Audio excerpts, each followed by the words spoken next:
Praise lord. ప్రభునందు ప్రియమైన సోదర సోదరులందరికీ నా హృదయపూర్వక వందనాలు తెలియజేస్తున్నాను. మీరందరూ బాగున్నారా? మీరందరూ బాగుండాలని నా నిజమైన ప్రార్థనని జ్ఞాపకం చేసుకుంటున్నాను. మీ యొక్క ప్రార్థన విన్నపంలోను కామెంట్ రూపంలో తెలియజేయగలరు. మీ కొరకు నేను అనుదినం ప్రార్థిస్తాను. ఈ యొక్క అనుదిన దేవుని వాగ్దానము, చిన్న సందేశము మీకు ఆత్మీయంగా బలపరచబడినట్లయితే, మీరు ఆత్మీయంగా బలపరచబడిన రీతిగా వీడియోని లైక్ చేయండి, షేర్ చేయండి, సబ్స్క్రైబ్ చేయండి. మీ ఆత్మీయులకు కూడా ఈ వీడియోని షేర్ చేయండి.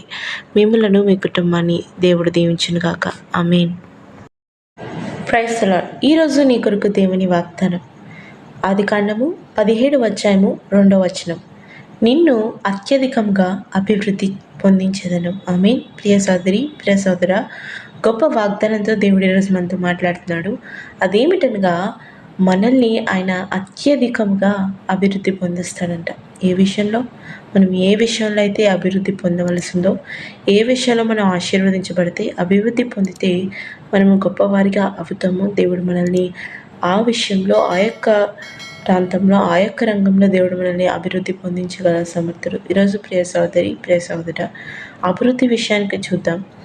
సమాజంలో మన చుట్టూ మన స్నేహితులు, మన బంధువులు ఏదో ఒక ప్రయత్నాలు చేస్తూ ఉంటారు. ఏదో ఒకటి వాళ్ళ ఉద్యోగమో వ్యాపారమో చేస్తూ ఉంటారు. కానీ అభివృద్ధి అనేది అందరికీ రాదు. ఎవరైతే కొంతమందికి మాత్రమే అభివృద్ధి కనిపిస్తూ ఉంటుంది. జీవితంలో అయినా, ఆర్థిక పరంగా అయినా, ఏ విషయంలో అయినా కూడా అభివృద్ధి అనేది అందరికీ ఒకేసారిగా ఉంటుంది. ఈరోజు మనము కూడా ఎన్నో సంవత్సరాల నుంచి ప్రయత్నిస్తూనే ఉన్నాం. ఏదో ఒక మన ఉద్యోగం నిమిత్తమో, వ్యాపారం నిమిత్తమో, గర్భఫలం నిమిత్తమో, కుటుంబ పరంగానో, ఆర్థిక పరంగానో, మనము చదువు పరంగానో ప్రయత్నిస్తూనే ఉంటాం.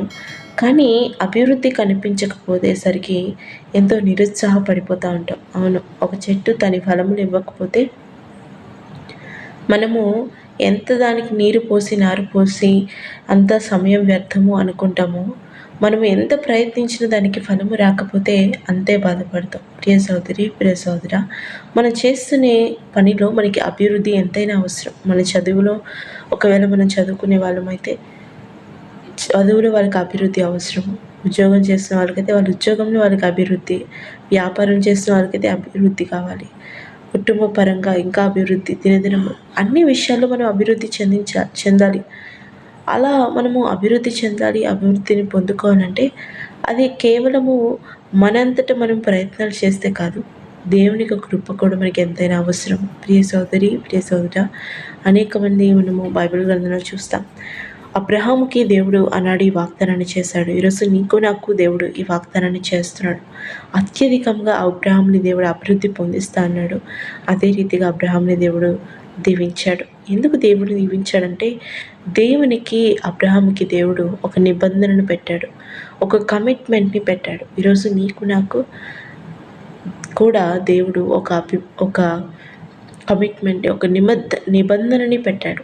ఈరోజు ఆ నిబంధన ఏంటంటే, ఆయన కొరకు పరిశుద్ధంగా జీవించుట, ఆయన ఆజ్ఞానుసారంగా నడుచుకుంటా, ఆయనందు భయభక్తులు కలిగి జీవించుటే ఆయన మన కోసం, మన కొరకు పెట్టిన నిబంధన. ఏదైతే ఆజ్ఞానులు, ఏదైతే మన కొరకు ఆయన పెట్టిన నియమ నిబంధనలు, మన కొరకు ఆయన నియమించిన జీవన శైలి ప్రకారం మనము ఆయన నిబంధనకి అనుసారంగా మనం నడుచుకుంటూ మనం వెళ్తున్నట్లయితే, దేవుడు మన జీవితంలో కూడా అభివృద్ధిని, అత్యధికంగా మనకి అభివృద్ధిని పొందజేస్తాడు. ఈరోజు ప్రియ సోదరి, ప్రియ సోదర, అభివృద్ధిని పొందించేవాడు ఆయనే.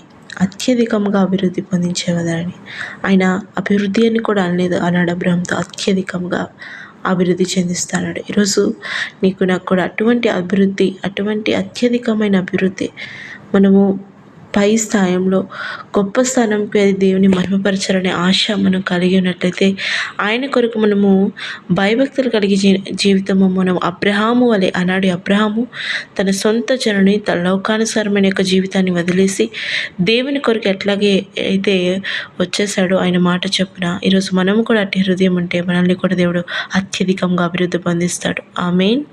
ప్రియ సోదరి, ప్రియ సోదర, కాళ్ళు మూసుకొని ప్రార్థించు, ఏకీభవిద్దాం. స్తోత్రం మహాపరిశుద్ధుడా, నీకే వేలాది వందనాలయ్యా.